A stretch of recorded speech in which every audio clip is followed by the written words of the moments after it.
Muy bien, damas y caballeros, vamos a dar inicio a la primera plenaria y le doy la palabra a José Antonio Espinosa. Buenos días. Los antiguos pensadores hablaban que el universo estaba formado por 4 elementos, ¿no? Fuego, tierra, agua, aire. Si nosotros analizamos cómo están formadas nuestras organizaciones, nos daremos cuenta que están formadas por 4 fluidos también: materiales, energía, información, conocimiento. Sabemos hacer diagramas de materiales, balance de materiales, sabemos hacer también diagramas de energía, matrices de energía, balance de energía y de información también. Tenemos los procesos, las personas que hemos vivido en la informática conocemos mucho el tema ese del balance y el flujo de información. Pero el cuarto elemento es el conocimiento.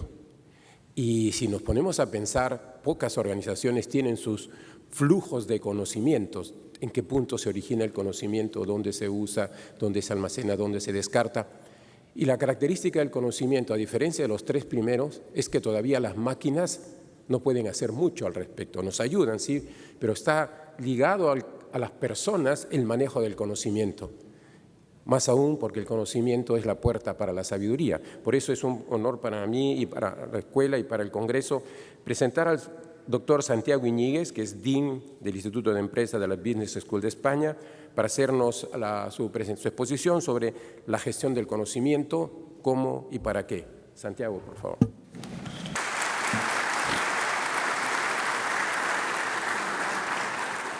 Bien, buenos días. Muchas gracias por la invitación a participar en la conferencia anual de APERU, tanto al presidente y a los directivos de APERU como a Fernando D'Alessio y a todo el equipo de Centrum. Es un placer estar aquí con ustedes. Siempre volver a Lima y al Perú es volverse a sentir en casa.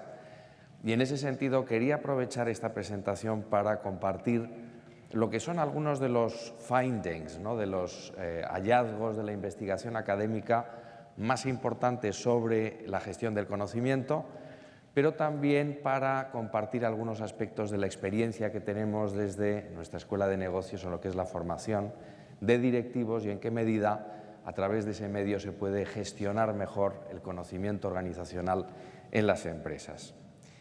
Quería, en ese sentido, empezar por el final. El título de mi conferencia es El conocimiento, qué y para qué, o cómo y para qué.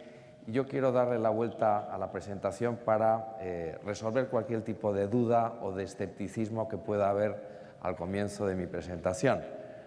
¿Por qué es importante gestionar el conocimiento? Fundamentalmente por 3 razones, y esto está probado por la investigación académica.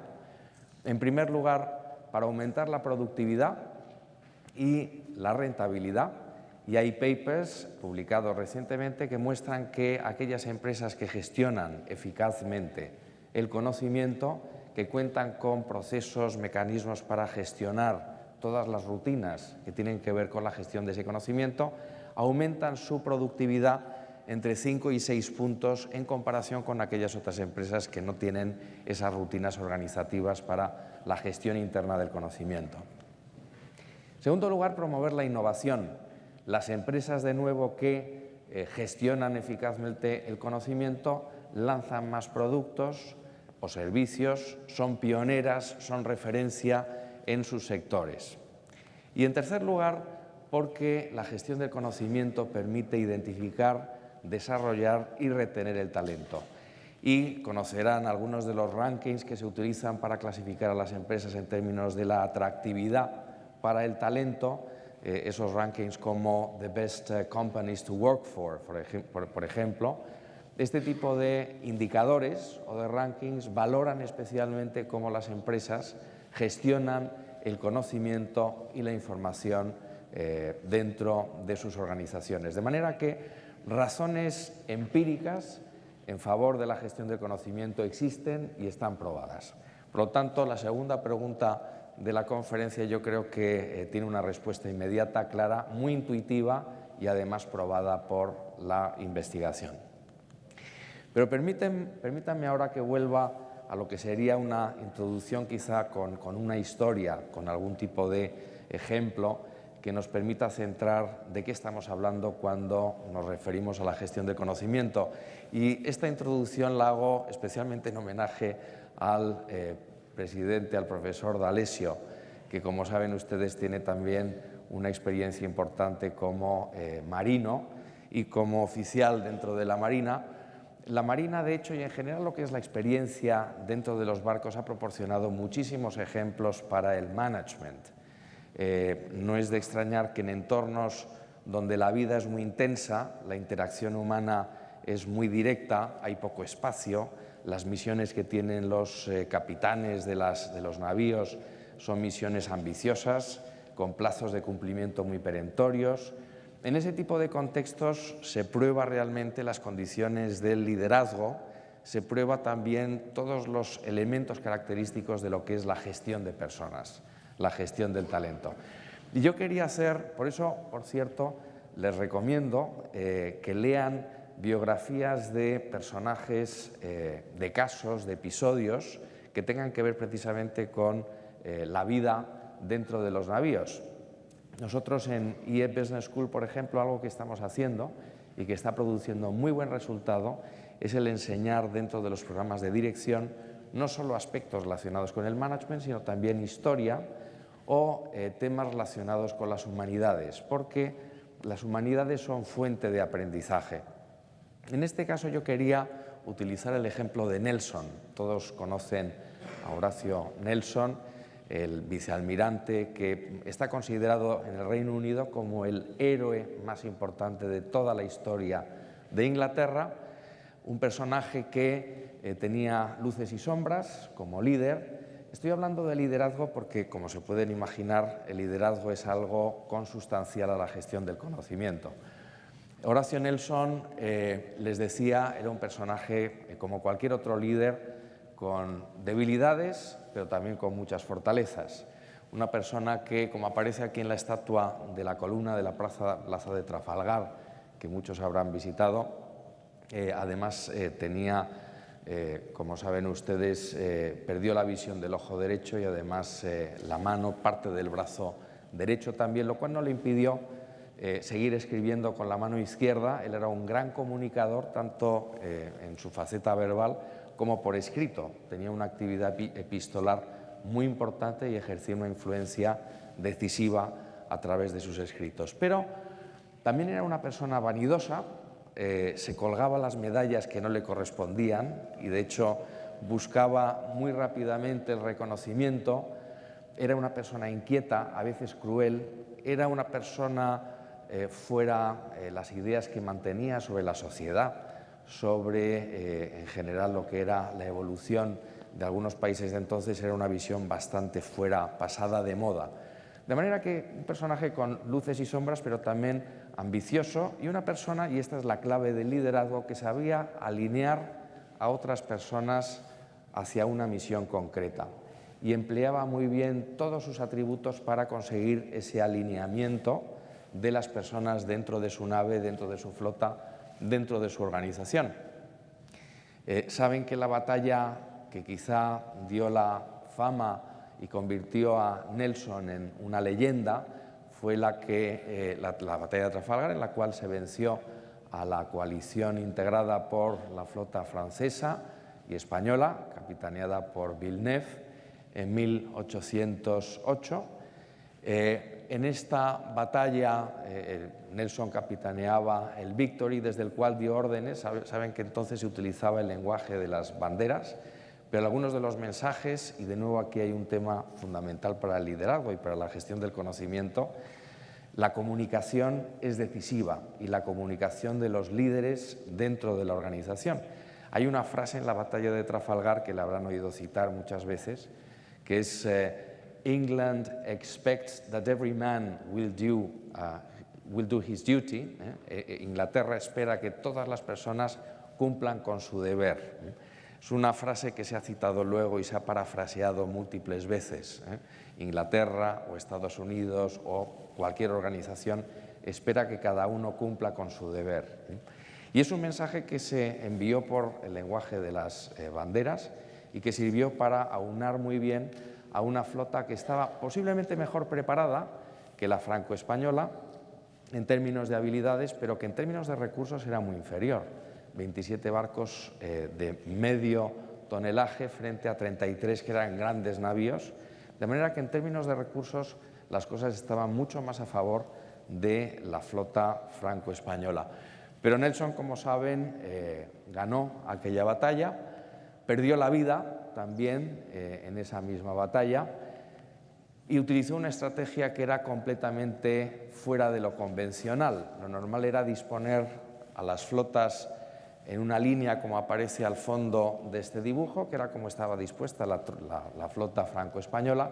Nelson lo que hizo es colocar a toda su flota en dos líneas paralelas en forma de flecha, de manera que deshizo completamente la formación franco-española, rompió las reglas, fue disruptivo entonces en lo que era el juego de la batalla naval y además permitió un sistema de fuego y de comunicación más eficaz que el que tenía la otra parte, la flota franco-española. En fin, utilizo este ejemplo porque han salido varias ideas que van a formar parte del leitmotiv de la discusión sobre la gestión del conocimiento. Liderazgo, claramente, alineamiento, comunicación, no necesariamente contar con más recursos físicos, con más recursos materiales, pero sí contar con mejor talento humano. Entonces, entramos en lo que es el caldo de cultivo del conocimiento. ¿Cuál es el entorno necesario para que se genere un conocimiento organizacional efectivo? Bien, aquí hablamos del entorno y yo quiero hacer referencia a un estudio de la UNESCO en el cual explicaba cuáles son las circunstancias necesarias para que se produzca la generación de la innovación y de nuevo conocimiento.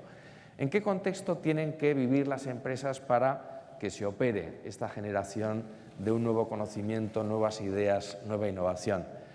Bueno, Paul Drucker decía que vivimos en la época de los trabajadores del conocimiento. Anteriormente, hace un siglo, la mayor parte de los trabajadores tenían un contenido de trabajo de carácter manual. Hoy, la mayor parte de los profesionales en muchas sociedades viven del trabajo intelectual, del trabajo del conocimiento. Bien, pues las circunstancias para que se genere este conocimiento tienen que ver con la diversidad cultural y el respeto a esa diversidad cultural. Por eso, sinceramente, y lo digo aquí en público, aunque tampoco hace falta que lo publique en ningún periódico, sobre todo si viajo a China o a Singapur próximamente, o al Middle East, pero en un país donde no existen las circunstancias que propicien la diversidad, y estamos hablando no solamente de diversidad de género, sino también de diversidad de carácter cultural, ideológico o de visiones del mundo y visiones de la vida. En un país donde no exista ese respeto por la libertad de expresión, es muy difícil que se genere innovación. Por eso se pueden invertir muchos recursos en crear campus o centros de investigación en países del Golfo, en el Middle East, o en otros lugares de la Tierra donde a lo mejor se cuentan con estos recursos, pero ¿piensan ustedes que puede darse, que puede surgir un Silicon Valley en China hoy por hoy? ¿O en un país donde no existen libertades o donde no se respeta la igualdad entre el hombre y la mujer? Es muy difícil que la innovación se dé en este tipo de países por muchos recursos materiales que se inviertan.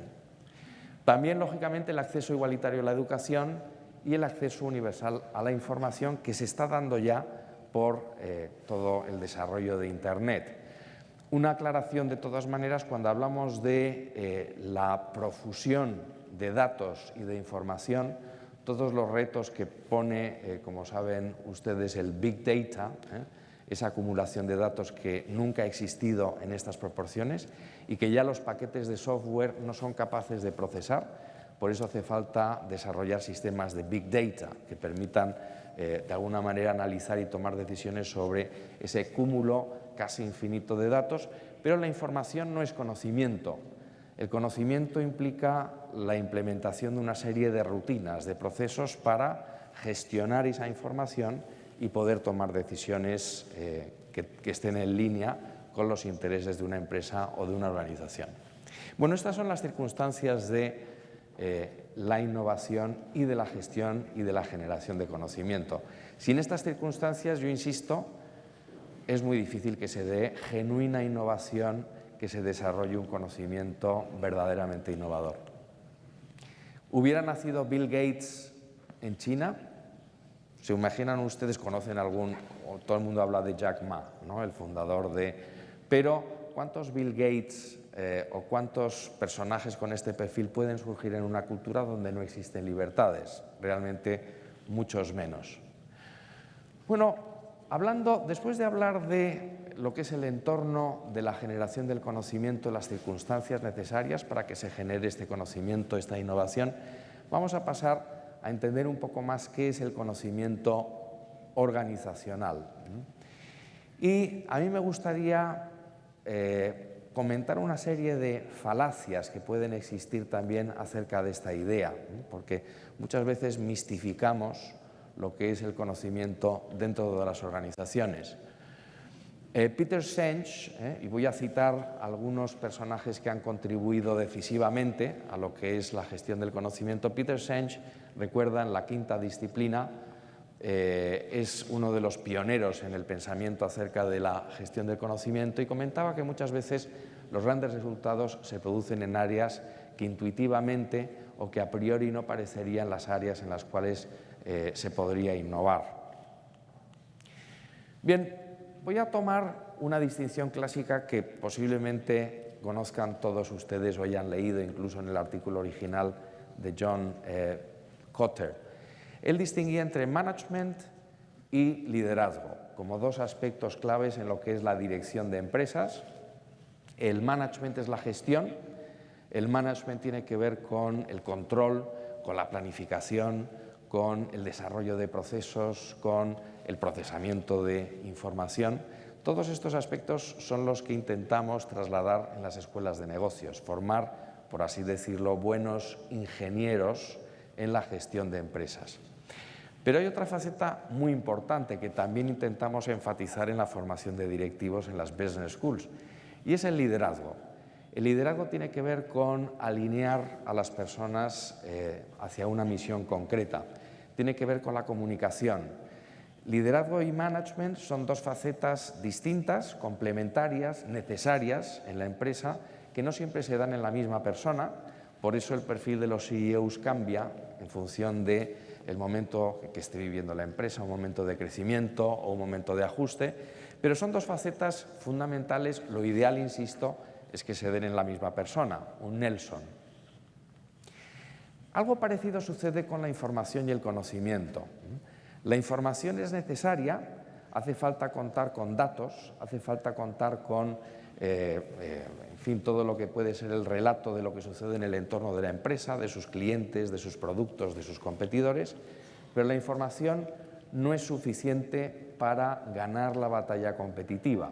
Es necesario generar conocimiento y por eso tiene mucho que ver la gestión de la información con la actividad típica de los managers, pero lo que es la generación y gestión y potenciación del conocimiento es una actividad típica de los líderes. Hace falta, de nuevo, utilizando la metáfora que manejaba al principio, hace falta Nelsons, personas que puedan traducir la información y utilizarla de cara a generar un conocimiento organizacional y aunar a toda una empresa o una organización. Y les voy a hacer una pregunta. Si consideramos tres tipos de empresas, ¿cuál sería el tipo de empresa que piensan ustedes que genera de forma natural un mejor conocimiento organizacional? No simplemente recibe la información del entorno o la información interna, sino sabe hacer uso de esa información, procesarla, digerirla y tomar buenas decisiones. ¿En cuál de estas tres tipos de empresas normalmente, de forma natural, existe mejor conocimiento organizacional? ¿Las empresas públicas, las empresas, las grandes corporaciones, grandes multinacionales o las empresas familiares? Las familiares. ¿Y por qué? Porque es una respuesta, efectivamente, así sucede. En las familias existe un conocimiento no solamente atávico, por así decirlo, genético, sino que a veces se produce de una manera tácita, no necesariamente expresa. Hay pocas familias, cuando una familia ya tiene una empresa y se plantea una sucesión, se producen, se elaboran protocolos familiares, pero normalmente en las familias no existen códigos, no existen procedimientos, no existen procesos. Sí que muchos padres gestionan sus familias de una manera buena desde el punto de vista empresarial y además con liderazgo, pero en las familias existe una transferencia de la información y una generación de un conocimiento muy práctica, muy eficiente. Lo ideal sería que las grandes corporaciones o las empresas públicas pudieran, en ese sentido, estar gestionadas desde el punto de vista del conocimiento como las familias. ¿No les parece a ustedes? ¿Qué se puede, en ese sentido, replicar de las empresas familiares? Esa generación de un conocimiento tácito y esa compartición de ese mismo tipo de conocimiento, ¿no? Bueno, pues habría 4 tipos de conocimiento en general, un poco para simplificar, que se genera dentro de una empresa. Lo que se ha venido llamando tradicionalmente know-how. El know-how tiene que ver con los procesos de fabricación de productos, de prestación de servicios, con esas rutinas que se han desarrollado a lo largo del tiempo. Desde un punto de vista de gestión de la información, tienen que ver con los sistemas de supply chain management. Hay muchos programas de software que permiten gestionar mejor todo lo que es la cadena de valor, o permiten gestionar mejor los procesos, los procedimientos, de manera que es toda una parte que es básica dentro de las empresas, pero que se puede replicar también relativamente fácil. La inteligencia competitiva, y esta es una parte que muchas empresas no desarrollan adecuadamente. La inteligencia competitiva tiene que ver con no solamente lo que hacen los 2 o 3 competidores más directos, sino lo que sucede en otros mercados, o lo que sucede en otros sectores relacionados, o lo que están haciendo competidores que no están ahora mismo a nuestra altura, face to face, pero que pueden convertirse en competidores del futuro. Y esta inteligencia competitiva, que muchas veces está en los departamentos de marketing, sin embargo, no se traslada eficazmente al resto de la organización. Y es una parte del conocimiento muy importante para la innovación dentro de las empresas. Por supuesto, todo el conocimiento acerca de los clientes, y esto se gestiona actualmente con programas, procesos de Customer Relationship Management o programas parecidos, pero el conocer muy bien a nuestros clientes es una parte del conocimiento clave. Hay empresas que tienen mucha más información sobre sus clientes, claramente los bancos, las empresas de distribución, las empresas de carácter financiero, pero piensen ustedes en cómo podrían convertir a sus clientes en no solamente clientes consumidores, sino, por así decirlo, en suscriptores, personas que tuvieran una relación de por vida. Eso tiene que ver muchas veces con satisfacer, tener toda la información necesaria sobre sus intereses, necesidades, sobre el valor añadido que les estamos prestando y saber reaccionar a este tipo de demandas. Y finalmente el talento, que tiene que ver con el conocimiento sobre las personas dentro de la organización. Al final, y se ha comentado en los discursos de apertura, la clave en el éxito de las empresas son las personas. Sabemos quiénes son los jóvenes con más potencial en el futuro, sabemos promocionarlos, sabemos retenerlos, sabemos promocionar también a la gente senior, a la gente que quizá ha cumplido ya pues un mandato, una trayectoria y que todavía puede tener un potencial dedicados a otro tipo de funciones, a otro tipo de actividades. La gestión del talento es posiblemente, dentro de estas 4 áreas de conocimiento, la parte más importante y además les corresponde a todos los directores de recursos humanos muy directamente. Tienen una parte muy importante, con independencia de que cada vez más, como saben muy bien, el CEO se implica en lo que es el desarrollo de las personas, ¿no? Por supuesto que todo esto tiene que estar en contacto y retroalimentándose entre sí. Lo ideal sería que estas 4 áreas del conocimiento no estuvieran completamente separadas, que una no estuviera en manos del director de marketing, otra en manos del director de recursos humanos, sino que toda esta información se gestionara de forma conjunta. Y finalmente, otra idea acerca del concepto de conocimiento, la diversidad, lo ha probado también la investigación, genera más conocimiento innovador. Por lo tanto, si pueden contratar a personas distintas, insisto, por supuesto género, pero todo lo que tiene que ver con la genuina diversidad, maneras distintas de ver y de entender el mundo, culturas diversas, ese entorno más diverso va a generar mejor conocimiento, más diversificación. Vamos con las falacias acerca del conocimiento organizacional, ideas que a veces se comparten, pero que no son ciertas. Primera de ellas, las empresas poseen conocimiento.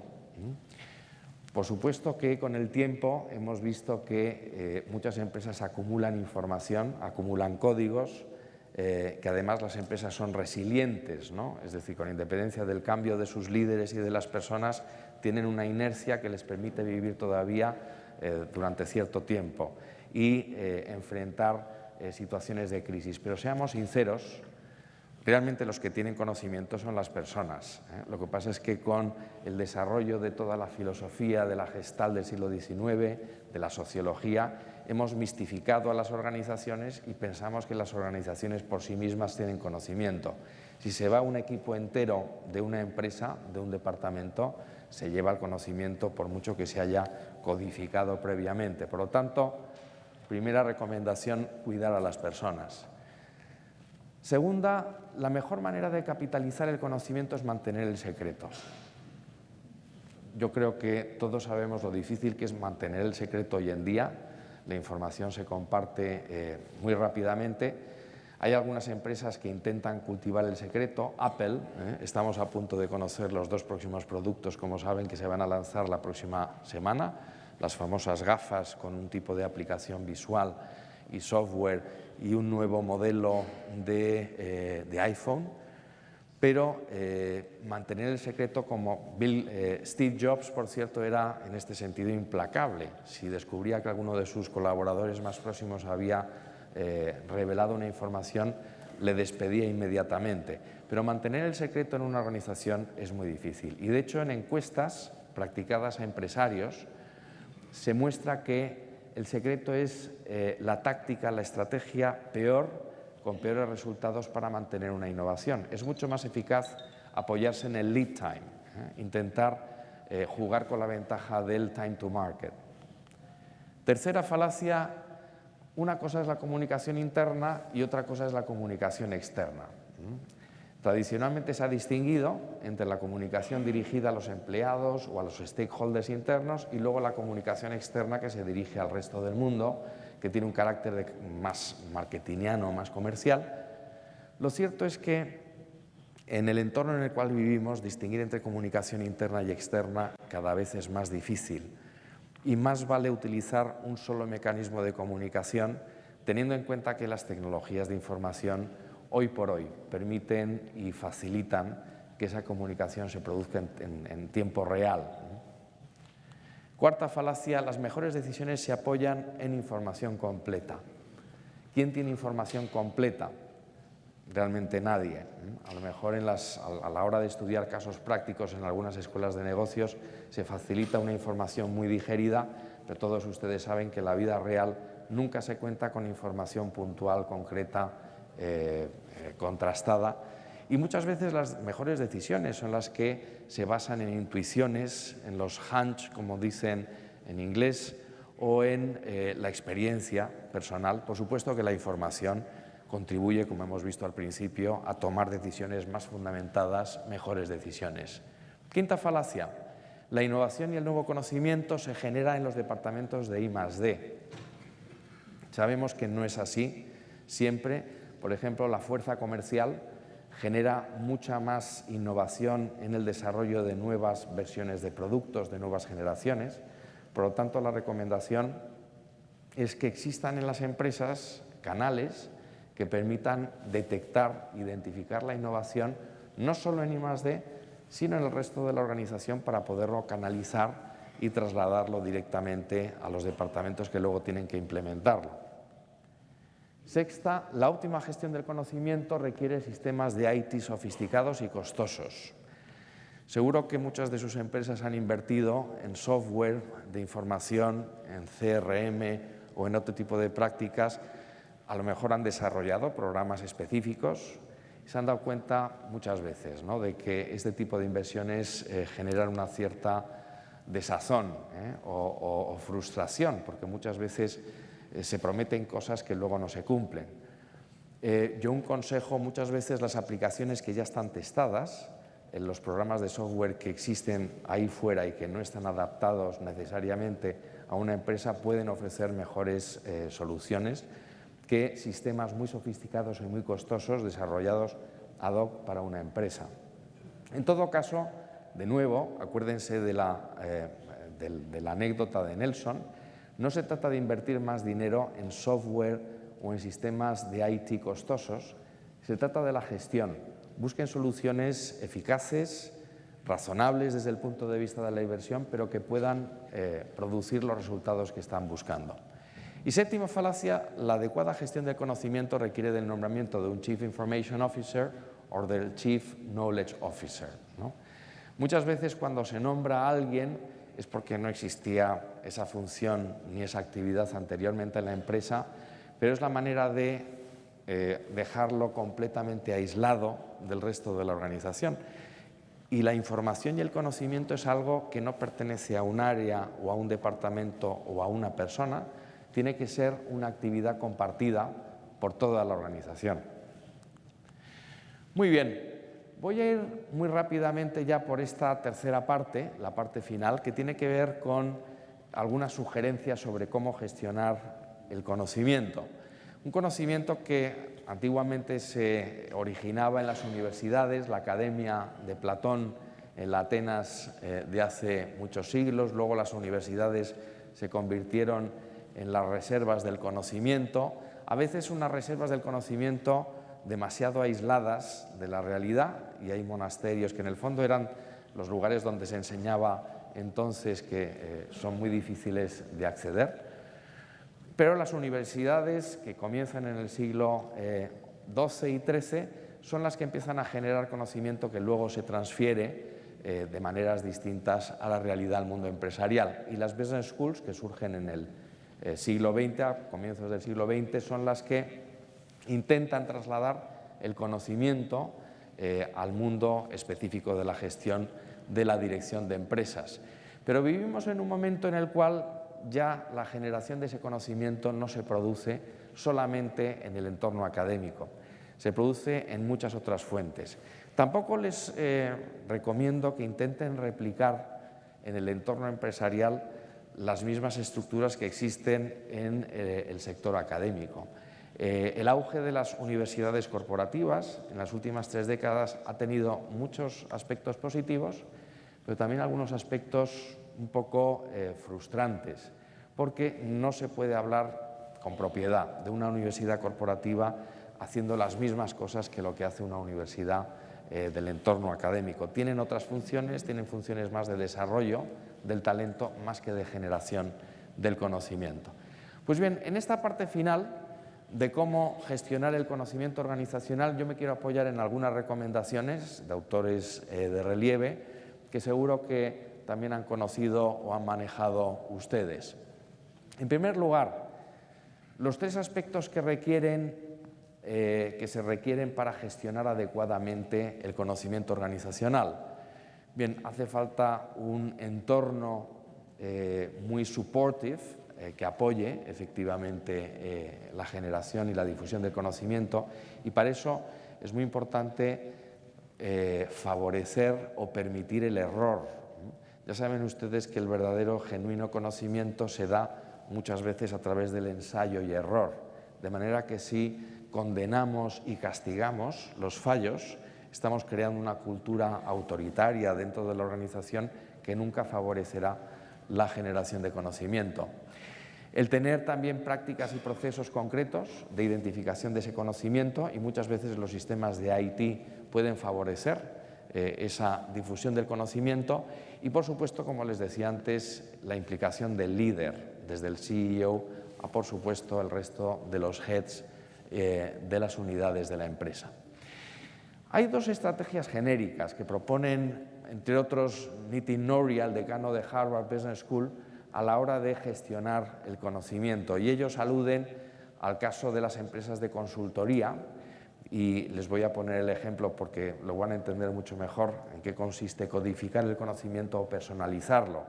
Las grandes empresas de consultoría como Accenture pueden tener un conocimiento codificado que se basa en toda la experiencia, los trabajos que se han acumulado a lo largo del tiempo, está puesto por escrito, está al acceso de los consultores, y esa codificación del conocimiento y difusión a través de sistemas de IT permiten que Accenture, por ejemplo, contrate a consultores junior sin experiencia, porque la codificación permite un aprendizaje mucho más rápido y la traslación, la comunicación de ese conocimiento más eficaz. Empresas de consultoría de dirección como McKinsey, sin embargo, necesitan de otro tipo de conocimiento y actúan de acuerdo con el modelo de personalización, en el cual, aunque exista información acumulada, es necesaria, por la diferenciación del servicio que prestan a las empresas, un tipo de relación distinta y de generación de conocimiento más en una base one-on-one, en una relación directa con el cliente o en conversaciones entre los propios socios de la consultora. De manera que son dos estilos de generación y de explotación del conocimiento distintas. Otras dos maneras de gestionar el conocimiento, de forma abierta o de forma estructurada. De nuevo les voy a poner un ejemplo. Seguro que en algunas de sus empresas tienen comunidades creadas, a lo mejor utilizan herramientas como Yammer o herramientas parecidas que permiten que exista una comunicación de la información o del conocimiento internamente. Hay dos estrategias: dejar que esas comunidades sean abiertas, como lo son las redes sociales, una especie de Facebook interno dentro de la empresa o de LinkedIn, o hacerlo de una manera estructurada, de forma que las comunidades, por ejemplo, operen a través de departamentos o de funciones o de mercados o con algún otro tipo de organización. La experiencia muestra que lo normal es que el segundo tipo de distribución del conocimiento procura mejores efectos desde el punto de vista de productividad, desde el punto de vista de posicionamiento competitivo. La primera práctica, lo que es la comunicación abierta de acceso a todo el público de una empresa, a todos los trabajadores, es muy buena en términos de generar sentido de identidad, poco efectiva a la hora de orientar la acción y tomar decisiones. Yo creo que es algo muy intuitivo que todos ustedes entienden. De nuevo, acerca de la distribución del conocimiento, puede ser top-down, bottom-up, puede ser 360 u horizontal y por funciones, por unidades. De estas tres fórmulas, de nuevo, la investigación justifica y muestra que la manera más eficaz de utilizar el conocimiento para la toma de decisiones es hacerlo de forma enfocada y horizontal. Porque, y esto me imagino que sucederá también en su propia asociación de recursos humanos, normalmente los directivos de distintas unidades se unen por sectores, porque saben que les interesa la información relevante de empresas de su propio sector mucho más que las de otro sector distinto. Lo mismo sucede dentro de los departamentos de las empresas. Los directores de marketing o directores comerciales quieren hablar con las personas que tienen dentro de su departamento, a lo mejor en otros países, porque es una manera más eficaz de compartir el conocimiento y tomar decisiones. Este es un organigrama, por cierto, lo quería poner porque antes hacía referencia a Steve Jobs. Steve Jobs tenía un órgano de dirección enormemente numeroso, formado por todas estas personas y departamentos, que se reunía semanalmente 3 horas. Es decir, en principio puede parecer que no es algo muy eficiente, pero realmente producían unos resultados estupendos. Hay dos estilos a la hora de comunicar verbalmente, face to face, la información y el conocimiento. Uno son las reuniones ejecutivas a la americana de 20 minutos, media hora, en la cual nadie se puede entretener haciendo brainstorming. Otro es el estilo Steve Jobs, que reunía a su equipo de dirección amplio, como ven, muchas casillas, muchas personas, 3 horas con un mandato de secreto muy importante, pero que generaba verdaderamente ese brainstorming. Aunque Steve Jobs, como saben ustedes, podía ser bastante autoritario, incluso hacer algún tipo de bullying en algún momento cuando alguien no estaba de acuerdo con él. Bien, finalmente, ¿cuáles son los takeaways, las conclusiones centrales de esta presentación? Bueno, en primer lugar, la clave en la gestión del conocimiento es el liderazgo y el talento. No tiene que ver con aspectos materiales formales. De nuevo volvemos a que una cosa es el management de la información y del Big Data y otra cosa muy importante es la generación de cultura y del conocimiento, que es una actividad genuina de los líderes. Segunda, la tecnología es un medio, no es un fin, de manera que no se pierdan en la contratación de paquetes muy sofisticados y costosos de software que al final no producen los resultados que prometían. Tercera, la distribución enfocada del conocimiento es más eficaz y productiva para la toma de decisiones que el compartir conocimiento en general, a la manera de 360. Insisto, eso tiene otras utilidades más de cara a la información, a la generación de un sentido de identidad corporativo. Y cuarta, la formación continua es posiblemente uno de los elementos que potencia más la generación de conocimiento. Y en nuestra experiencia, la formación blended, que combina formación face-to-face con formación online de alta calidad, es la mejor manera de articular comunidades de conocimiento dentro de las empresas. Esa es nuestra experiencia, porque la interacción online complementada con clases face-to-face hace que los directivos de una empresa creen esa comunidad social, esas redes sociales que son tan importantes para compartir información y conocimiento.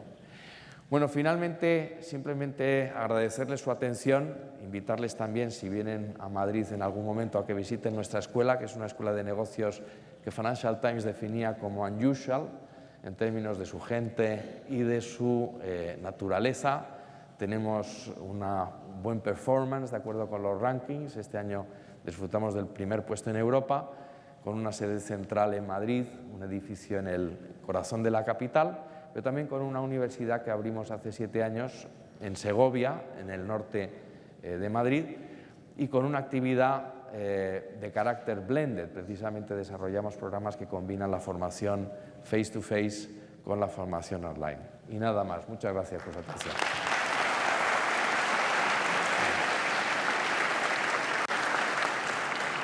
Muchas gracias, Santiago, por la excelente exposición.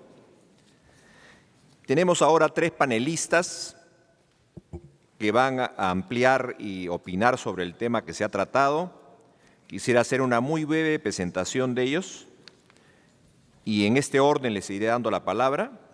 Primero, Inés Temple, quien es administradora de empresas por la New York University y un MBA por la Universidad Adolfo Ibáñez en Miami, y es presidente ejecutivo del E.H. Harrison DBM en Perú y Chile. Empresa conocida en el mundo del outplacement, y ella es un personaje altamente reconocida en este mundo de los recursos humanos. En segundo lugar está el ingeniero Nilton Socón, quien es el gerente de desarrollo organizacional del Grupo Graña y Montero. Actualmente es estudiante del doctorado de Gobierno de Organizaciones por el PAT y realizó su MBA en la Escuela de Alta Dirección de la Universidad de Piura.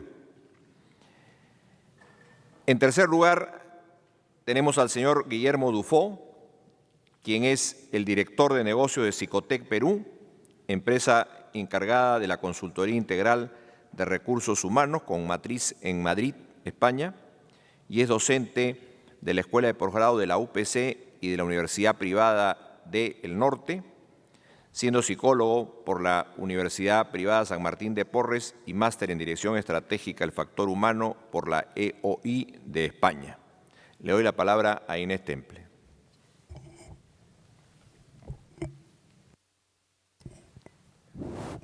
Muchas gracias, Fernando, y Santiago, por supuesto, felicitarte por esta brillantísima exposición que además te quiero comentar, ha tocado varios puntos muy sensibles en lo que nosotros hacemos en mi organización.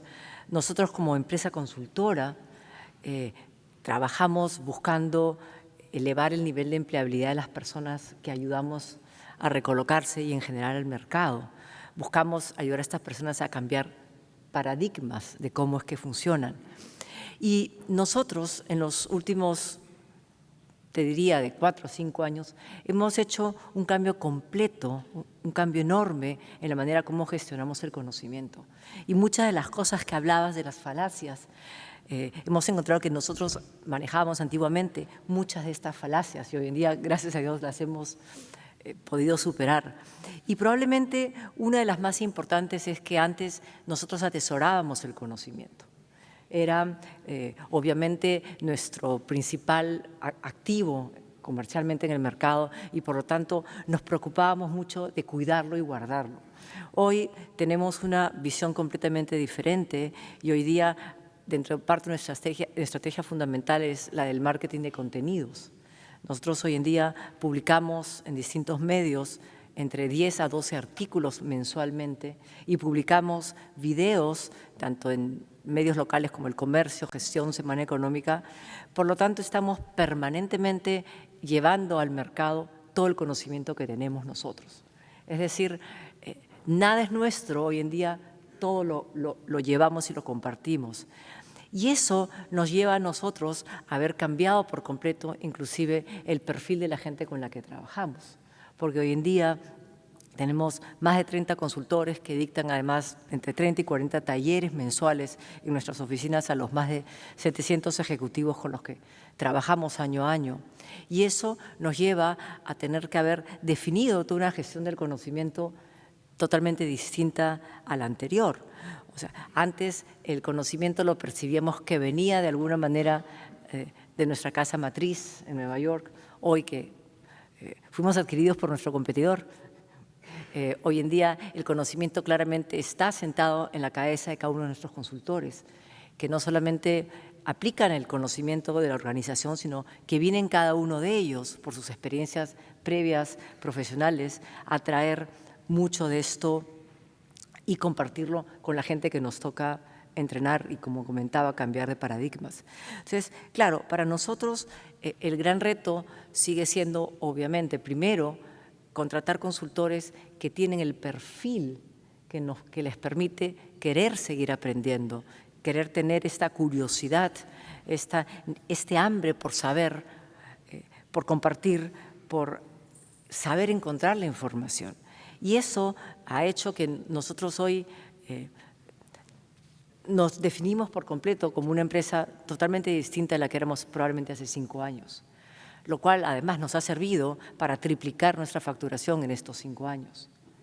Y claro, y todo esto viene fundamentalmente de una gestión de conocimiento entendida de una manera distinta. Y como comentaba al comienzo, hoy nosotros nuestra principal estrategia de marketing como organización es la de generación de contenidos y la dispersión de contenidos en redes y demás. O sea, hoy cualquiera que nos investiga un poquito puede encontrar absolutamente nuestro conocimiento en los mercados. Aquí el tema central nuestro como gerenciando y liderando ese conocimiento es cómo nos aseguramos retener a estos talentos, esos consultores que son quienes hoy en día hacen esa gestión. Por otra parte, ya hablando desde la perspectiva de las personas, Santiago, uno de los grandes retos que nosotros enfrentamos es que el porcentaje de personas con las que trabajamos, tanto desde la perspectiva de los clientes como las personas que pasan por estos programas de recolocación donde ayudamos a elevar su empleabilidad o los programas de coaching, es que el porcentaje de personas que tiene una actitud de aprendizaje permanente es relativamente muy pequeño. Todavía encontramos personas que les cuesta leer, que les cuesta seguir aprendiendo, que les cuesta buscar este desarrollo, este endurance intelectual que hace que muchos se quedan básicamente con los conocimientos que ya tienen y los cuales además defienden de una manera importante. Entonces, nosotros encontramos que necesariamente las personas que tienen un alto nivel de empleabilidad, es decir, aquellos que tienen muchas mejores posibilidades de tener mejores carreras profesionales y más demanda por sus servicios profesionales, son personas que tienen una actitud permanente de seguir aprendiendo. Y no solamente no es porque tienen la información, sino saben dónde encontrarla y cómo manejarla. Entonces, yo creo que tu presentación ha dado, por lo menos en lo que es nosotros y nuestra empresa en general, en el clavo total. Y yo creo que este cambio de paradigma central en el cual nos encontramos hoy en día como sociedad internacional, donde el conocimiento está a disposición de todos. Lo importante, lo que tenemos que hacer es asegurarnos de que nuestra gente tenga la capacidad de saber dónde encontrarlo y la actitud para querer asumirlo y hoy en día compartirlo. Muchas gracias y realmente te felicito muchísimo otra vez, Santiago. Gracias.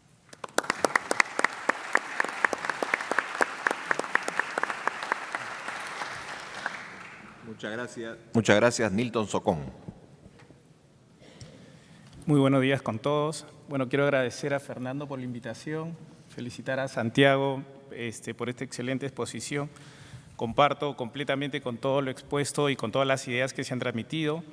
Quería contarles un poquito acerca de la experiencia que nosotros hemos vivido como Graña y Montero en la gestión del conocimiento. Nosotros somos una empresa de ingeniería.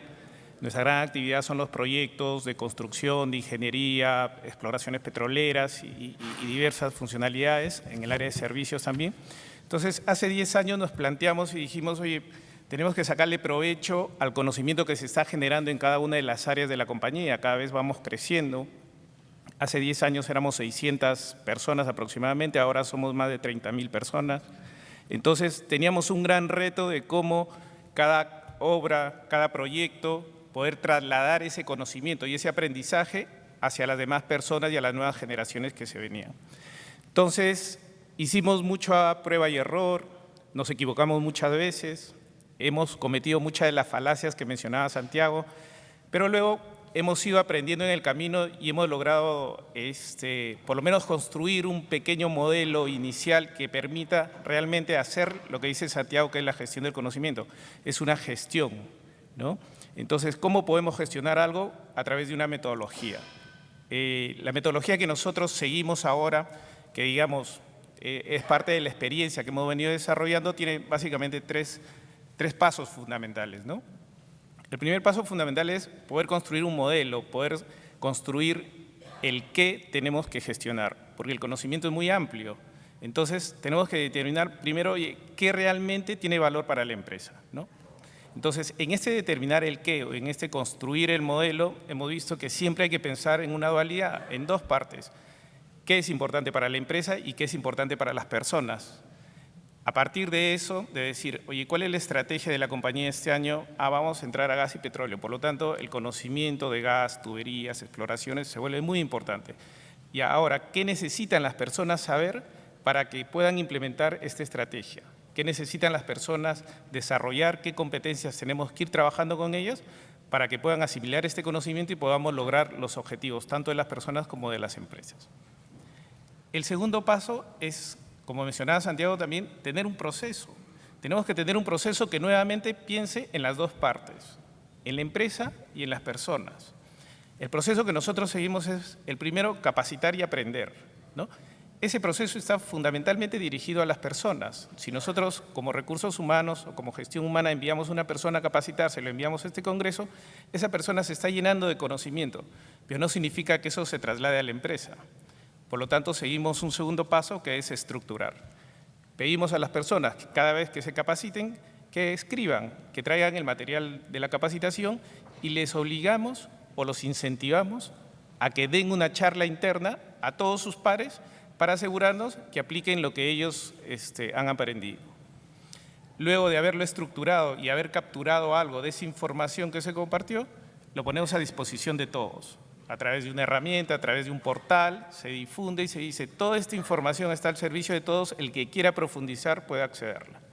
Y finalmente es usarla, ¿no? Tenemos sistemas de auditoría interna, el sistema de calidad, que lo que busca que una vez que nosotros hemos aprendido una metodología o hemos incorporado dentro de nuestros procesos algo, hacer y buscar y hacer seguimiento que realmente se use, ¿no? Porque si nosotros hacemos una estadística de todo el dinero que invertimos en capacitación, seguramente el 10% realmente se aplica y el otro solo se quedó como una bonita experiencia, ¿no?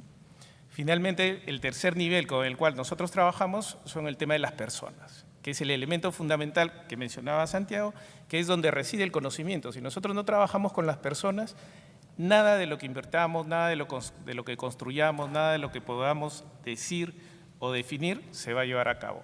Por lo tanto, en las personas también trabajamos 3 elementos. El primero son las actitudes de las personas, las redes sociales, la integración.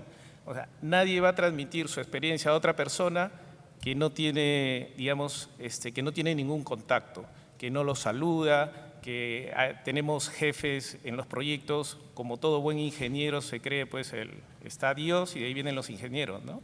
Entonces, ese señor no necesita ninguna información adicional, él lo puede todo, él es el todopoderoso, él con su tractor puede transformar el mundo. Entonces, claro, a esa persona, ¿quién le va a decir? Y le dice, oye, cuidado que te puedes equivocar, cuidado que esto te puede pasar, cuidado que ya nos pasó esto en esta obra, cuidado que el cemento a 4.000 metros de nivel del mar funciona de forma diferente. Entonces, tenemos que trabajar en las actitudes, tenemos que trabajar en que la gente tenga humildad y realmente el primer paso que pregunte y el segundo paso que esté dispuesto a escuchar.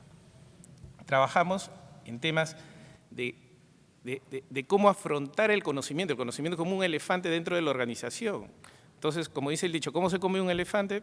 Por pedacitos, por bloques. Por lo tanto, el conocimiento lo vamos agrupando por comunidades, ¿no? Tenemos conocimiento tan diverso como, oye, ¿qué hacemos en gestión humana para gestionar mejor el talento? Hasta que cómo perforamos mejor un pozo petrolero para que sea más eficiente. Entonces, la estructura de cómo lo organizamos es a través de comunidades de conocimiento. La comunidad de conocimiento es un grupo de personas que tienen una aspiración común y que comparten conocimientos comunes. Por lo tanto, a través de ellos vamos desarrollándolos. Finalmente, el tema de la confianza, ¿no? Confianza y reconocimiento en las personas. Las personas tienen que sentir un entorno de confianza, un entorno de poder decir sus opiniones y un entorno de poder ser escuchados y que nadie te va a responder de mala manera, que nadie se va a burlar de tus respuestas, que nadie se va a burlar de tus preguntas y que realmente estamos todos para aprender. Yo quiero contarles finalmente una experiencia que nos pasó hace unos 5 años. Estábamos cotizando una propuesta de $40 millones para la minera Cerro Verde, para hacer un levantamiento de todas sus instalaciones y hacer los planos as-built, digamos, como está construida, para que puedan en los próximos años hacer su ampliación de planta. Eran 40 millones y era súper estratégico para la compañía en ese momento. Estábamos a punto de presentar la propuesta, faltando, digamos, unas 2 horas, y nos llega un correo del cliente y nos dice, por favor, incorporen dentro de su propuesta el precio por metro lineal de detección de tuberías enterradas. Entonces, todos entramos en shock. ¿Por qué? Porque nunca en nuestra vida habíamos hecho detección de tuberías enterradas. ¿Qué hacemos? ¿Cómo se estima esto? ¿Cómo se cotiza? ¿Hay que usar un radar? ¿Hay que excavar para detectar la tubería? ¿Hay alguna metodología? ¿Es por sonido? No sabíamos qué hacer. Entonces, conversando con el gerente de la propuesta, le digo, oye, ¿por qué no creas un foro de discusión y lanzas a toda la comunidad? Y agarra y me dice, si yo no sé que tengo 30 años de experiencia, ¿tú crees que alguien va a saber? Le digo, no lo sé, pero peor de lo que estás ahora no puedes estar. Entonces me dijo, bueno, hazlo tú. Ok, agarré, entré con su usuario, su password y creé el foro de discusión. A los 5 minutos entra una respuesta de un dibujante. Para que tengan una idea, en la cadena alimenticia de la ingeniería está el gerente de proyecto, el jefe de proyecto, el ingeniero senior, el ingeniero de diseño, el ingeniero junior, el proyectista A, el proyectista B y el dibujante. Entonces, el dibujante responde a los 5 minutos y nos dice, ingeniero, acabo de entrar hace una semana a Graña Montero, yo vengo de una empresa que hace detección de tuberías enterradas. Acá está el nombre de mi jefe, su teléfono y su correo. Muchas gracias. Y eso significó $40 millones para la empresa. Los dejo con esta experiencia. Muchísimas gracias.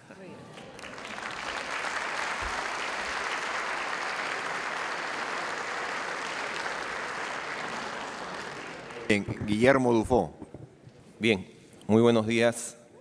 Muchísimas gracias a todos los organizadores de este 23 Congreso de Gestión de Personas, sin mencionar nombres para no sonar ingrato si me olvido de alguno.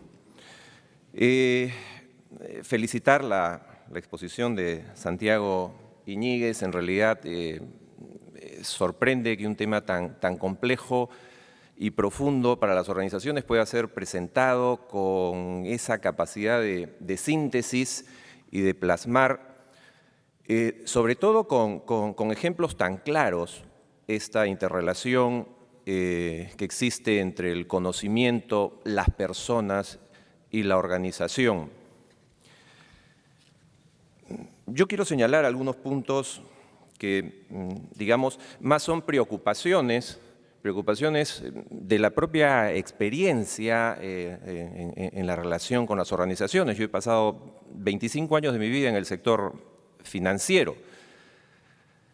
Los 13, 14 primeros años en un aprendizaje, en todo un proceso de aprendizaje, para luego los siguientes 12 años pasarlos en una constante actividad alternada por las compras, ventas, fusiones, adquisiciones, reducciones, donde muchas veces nunca nos detuvimos a pensar si realmente estábamos preocupados en retener el conocimiento de las nuevas organizaciones a las que llegábamos, del nuevo banco que se adquiría, del banco que se fusionaba, o simple y llanamente lo que hacíamos era llevar a cabo la labor del conquistador, es decir, si a ti te toca llegar como nueva administración, privilegia a tu equipo, ¿okay? Y desplaza al anterior. Y muy probablemente es lo que sucedió en la mayoría de los casos, hasta que llega el momento en que el desplazado eres tú. Viene otra administración y entonces, claro, tú dices, oye, pero todo el conocimiento que tenemos, la experiencia que hemos adquirido, hemos pasado por varios procesos de fusión, podemos aportar mucho, pero al final la conclusión es que fuimos desplazados. Entonces, claro, todo esto te lleva a valiosas reflexiones y hoy día en el mundo de la consultoría, en que muchas organizaciones lo que buscan es un consejo, porque tal vez la dimensión menos explorada de la consultoría sea pues propiamente la consultoría, que alguien te escuche y pueda darte algunos consejos. No necesito que nadie me desarrolle nada, pero me gustaría exponer mis planes, ¿no? Someterlos a alguna opinión experta. En este trajín, pues, vas descubriendo cosas alrededor del mundo del conocimiento en las organizaciones que me preocupan. Y aquí va el punto con el que empecé, comentar algunas preocupaciones. Estoy completamente de acuerdo con que las organizaciones necesitan Nelsons. Necesitamos talentos disruptivos, talentos creativos. Lo que me preocupa es que muchas veces nos concentremos solamente en ellos. Hablamos de desarrollar el talento y para eso pues buscamos identificar la gente con un alto desempeño y que tenga un alto potencial y nos preocupamos mucho por explorar este aspecto del potencial para poder mapear nuestros talentos. Y lo que veo es que todas las actividades se concentran en estos talentos que, de paso, espero con mucha ansiedad también la exposición de Álvaro Escalante, el talento es mercenario. A ver, porque me he encontrado con que la retención del talento a veces es un paradigma. No sé si siempre se puede retener al talento porque el momento del talento a veces no coincide con el momento de la organización. Entonces, por más que lo he privilegiado, por más que he incentivado, por más que he creado programas súper atractivos para ese talento se va, porque no encuentra coincidencia en su momento, en su búsqueda con el momento de la organización y no está dispuesto a esperar. Y tenemos un mercado dinámico que te ofrece posibilidades de alcanzar esa posición que que anhelas y que además con el ego inflado, porque siempre te han considerado como un extraordinario talento, te vas. Yo me pregunto, ¿qué pasa con las personas de alto desempeño en la organización? De repente no tienen ese potencial que todos buscamos, pero tienen un alto desempeño.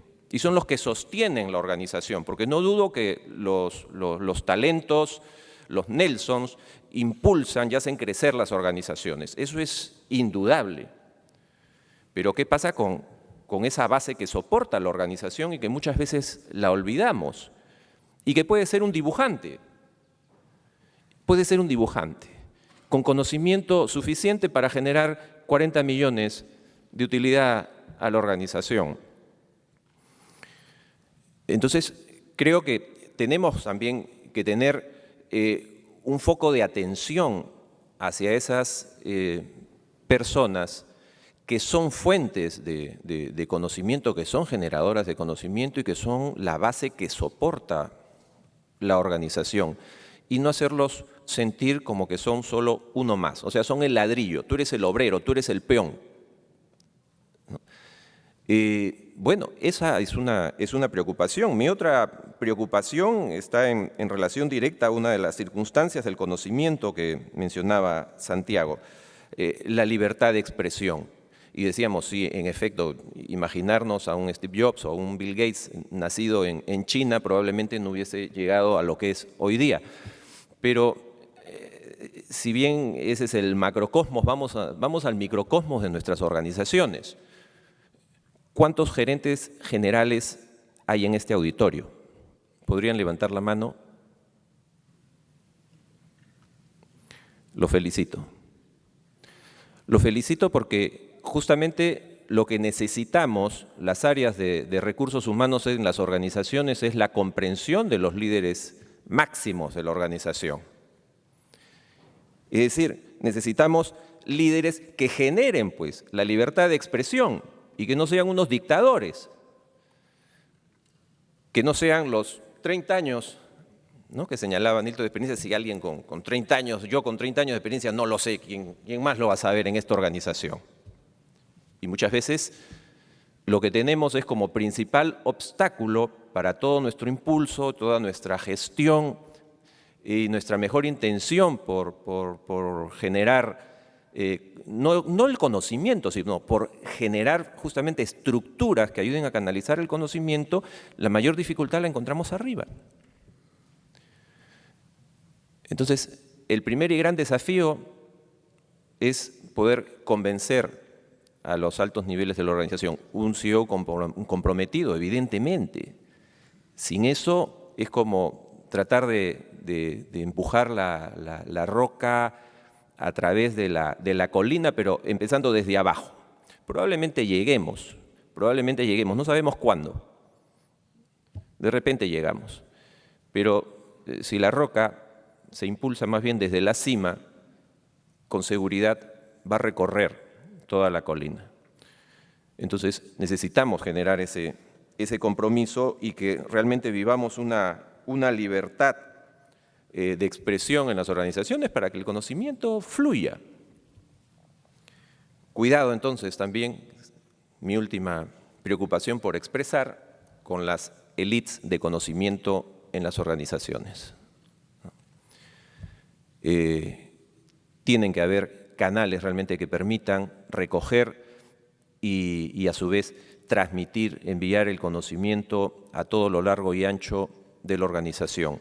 Creo que el conocimiento se tiene que focalizar, sí, pero ese conocimiento focalizado que llegue a todos los que deberían poseerlo y no centrarnos en élites de conocimiento, de manera que realmente pues, esta libertad de expresión también sea inclusión y también sea valoración de la diversidad en las organizaciones, que aprendamos a conocer, a valorar, a respetar esa diversidad, entendiendo de que hay personas que son magníficos planificadores, pero no son muy buenos ejecutores. Y otros son extraordinarios ejecutores, pero no necesariamente son buenos planificadores y queremos forzar a que también planifiquen las cosas. Entonces, pasamos, creo yo, por toda esta experiencia del conocimiento como un nuevo descubrimiento en las organizaciones, pero que tenemos, tal vez valga utilizar la palabra, tenemos que evangelizar un poco dentro de la organización y propiciar que en el próximo Congreso, en el 24 Congreso de Gestión de Personas, una mayor convocatoria de gerentes generales para que sean el gran soporte en todos los propósitos que tenemos pues, por delante. Ok, muchísimas gracias.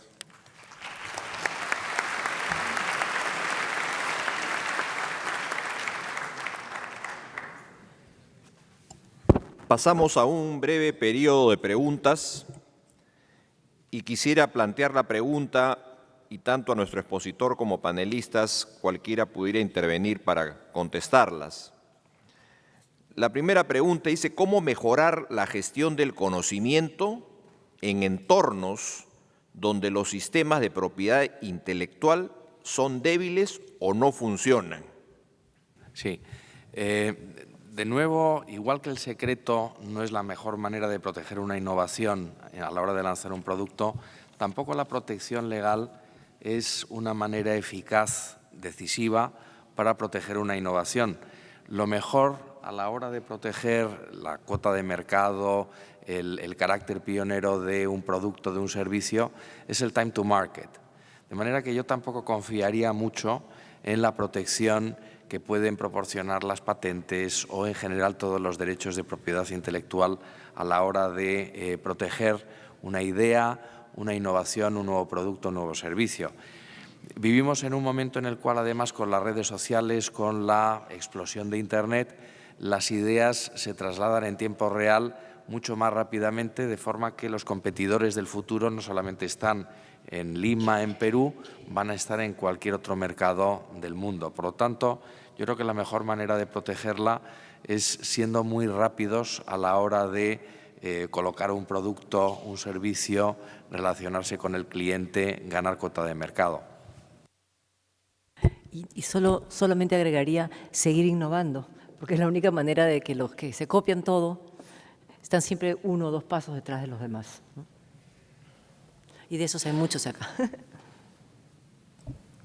Sí, yo complementaría que hay que diferenciar 2 espacios en el tema de gestión de conocimiento. Uno es el desarrollo de productos y otro es la gestión de conocimiento en el ámbito normal de la empresa, que es lo que te da la mejora continua y el mayor desarrollo, ¿no? O sea, claro, si nosotros estamos desarrollando un producto donde implica planos o desarrollando una propuesta para un proyecto o una concesión, obviamente eso no se puede compartir, eso está entre 4 paredes y se maneja muy confidencialmente porque es un elemento vital para poder cerrar el negocio. Y otro espacio es el compartir en el día a día, el compartir las innovaciones, el transmitir las experiencias, el transmitir lo que está generando la organización, lo que está pasando en un sitio se transmite y se comparta con todo lo demás. Entonces, hay que diferenciar bien en qué espacio estamos para ver qué elementos aplicamos en cada uno de ellos, ¿no? Muy bien. Otra pregunta, muchas gracias. ¿Qué indicadores usarían ustedes para gestionar el conocimiento en sus empresas? Yo les cuento mi experiencia también que hemos tenido en la empresa. Cuando comenzamos a averiguar un poquito de gestión de conocimiento, encontramos desde el capital intelectual, ¿no? Cómo valorar la empresa a través del capital intelectual, hasta cuenta los números de visitas en la página de intranet y los números de foros o los números de likes a las respuestas, ¿no? Yo creo que es una evolución, es una evolución dependiendo de la maduración de la cultura de la organización, ¿no? Si recién estamos implementando una estrategia y creando unas pequeñas comunidades de conocimiento, no voy a pretender cuantificar en dinero esa actividad. ¿Por qué? Porque todavía va a ser muy subjetiva, recién estamos formando, ¿no? Entonces, en mi experiencia, lo mejor es ir progresivamente, ¿no? Oye, este año instalo recién mi intranet, bueno, empieza a contar si la gente está visitando o no está visitando el intranet, ¿no? Está leyendo lo que tú colocas, está participando, se están dando encuentros, está viendo exposiciones, la gente está redactando sus lecciones aprendidas. Vayamos a a los temas netamente cuantitativos, ¿no? Poco a poco ya podemos ir desarrollando modelos mucho más sofisticados de cuánto significa en dinero de que 10 personas hayan solucionado un problema a través de un foro de discusión. Cuánto significa en dinero de que una lección aprendida haya sido leída por otras cuantas personas, ¿no? Entonces, esa evolución hasta llegar, oye, cuánto le aporta de capital intelectual toda esta estrategia de gestión de conocimiento a la valoración de la empresa y a la valoración de las acciones, ¿no? Sí. Y yo creo que en el tema del marketing de contenidos digitales y la producción de conocimiento, que en el caso nuestro ponemos permanentemente en el mercado, no hay mejor indicadores de medición que lo que son las lecturas que reciben y los comentarios, los seguimientos que siguen cada material que uno produce en las distintas redes. Y todo hoy en día uno a través del BitLive lo puedes medir efectivamente qué tipo de approach, qué enfoque, qué tema tiene un mejor impacto en las redes desde la perspectiva de la aceptación que reciben por el público en general. Yo creo que para nosotros el BitLive es una herramienta fundamental de seguimiento de estos indicadores. Solamente, quizá la pregunta se podría invertir. Además, realmente los indicadores los tiene que establecer la propia dirección y en función de esos indicadores que estarán relacionados, lógicamente, con el aumento de la rentabilidad, de la productividad, del reach en el mercado, hay que diseñar los sistemas de generación y difusión del conocimiento, no al revés, porque entonces se invertiría un poco lo que es la lógica, ¿no? Pero efectivamente, como han comentado los anteriores ponentes, yo creo que las redes sociales y la tecnología actual permite identificar muy claramente quiénes son los que más contribuyen al debate interno, a la generación de conocimiento. Y por otro lado, yo relacionaría muy directamente lo que es la generación del conocimiento con la generación de productos, de servicios, la generación de valor añadido al cliente. Es decir, no nos perdamos en objetivos elusivos de creación de un conocimiento, de una reserva de conocimiento que no tiene que ver realmente con la actividad de la empresa. Liguemos muy directamente esa generación de conocimiento con la satisfacción del cliente, con el lanzamiento de nuevos productos y de servicios. Hay una pregunta para las escuelas de negocios. ¿Qué sugerencia tendrían para las escuelas de negocios formadoras de profesionales en temas de gestión de conocimientos? Bueno, en eso estamos. Estamos intentando generar no solamente managers, sino también líderes que creen cultura y que desarrollen comunidades de conocimiento dentro de sus empresas. Yo, algo en lo que tengo mucha confianza y estoy muy esperanzado por los resultados que veo, es en las nuevas metodologías que integran pedagogía y tecnología, porque replican muy bien lo que está sucediendo en el entorno de las empresas, en el entorno global. Y luego yo creo que estamos incorporando muchos aspectos nuevos que tienen que ver no solo con el trasladar conocimiento a los alumnos, sino también en crear líderes. Todo lo que está aportando, por ejemplo, el mindfulness o el liderazgo positivo, o aspectos que tienen que ver con el desarrollo de la personalidad y que nos permiten contar no solamente con buenos gestores, sino con verdaderos líderes que transformen sus organizaciones. Yo quisiera ampliar un poco esto hablando de 3 temas: conocimientos, actitudes y habilidades. Creo que las escuelas de negocio hemos sido buenas proveedoras de conocimientos, lo que le llaman los factores duros: finanzas, marketing, tecnologías de información, operaciones, manejo de recursos humanos, pero no hemos sido muy eficientes en el manejo de los factores blandos, en lo que se llama desarrollar habilidades, desarrollar actitudes en las personas. Y en ese sentido creo que tanto el Instituto de Empresa como Centrum han tenido un cambio bastante radical en sus estructuras curriculares y acercarnos más a un balance entre el soft y el hard skill. Antiguamente una escuela de negocios tenía 90% de hard skills y escasos 10%, si hubieran siquiera 10, en soft skills. hoy en día creo que estamos moviéndonos a un 50-50, porque de nada me sirve tener gente con conocimientos si esta gente no tiene las habilidades y la actitud para ponerlos en marcha.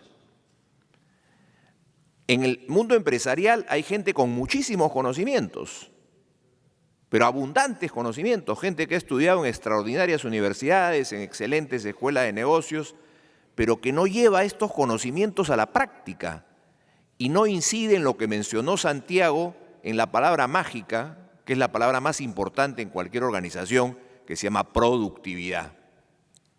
Productividad es qué resultados obtengo en función a qué recursos utilizo. Y lógicamente un recurso importantísimo no solo es el ser humano, la persona, sino los conocimientos que tiene esa persona y las habilidades y actitudes que tiene para que este conocimiento se ponga en práctica y aporte a la productividad que haría a las organizaciones lógicamente más competitivas. Es un tema de la productividad es un medio, la competitividad es el fin. Soy productivo para ser competitivo, para ganarle a los otros, porque el mundo de empresas es un mundo de teoría de juegos, donde jugamos para ganarle a los competidores, lógicamente con ética y legalidad, por cierto. Pero si esa productividad se incrementa por el factor humano y por el factor humano que tiene el conocimiento puesto en práctica, realmente hacemos mejores organizaciones. Recordemos la función de producción desde la economía básica, la microeconomía. Dos factores de producción siempre han existido: labor and capital, personas y máquinas, personas y activos. Pero antes se hablaba de la persona en la primera revolución industrial como cantidad de mano de obra. En la segunda revolución industrial ya aparece el conocimiento. Y dice, muy bien, esta persona no solo es una mano de obra, sino también tiene conocimientos, aprende y al aprender mejora. Y hemos entrado a la tercera revolución industrial, que se llama la revolución industrial del conocimiento, el knowledge, que si bien es un factor inherente en la persona, hoy día se toma como un tercer factor en la función de producción. Y creo que ahí es una obligación importante, no solo de las escuelas de negocios, en dar los cimientos fundamentales, sino en las empresas, de tratar de desarrollarlo y hacerlo crecer. Nos ha ganado el tiempo. Quiero cerrar esta primera plenaria agradeciendo a nuestro expositor, el doctor Santiago Iñiguez, a nuestros tres extraordinarios panelistas, Inés Temple, Nilton Socón, Guillermo Dufó, para quienes les pido un fuerte aplauso.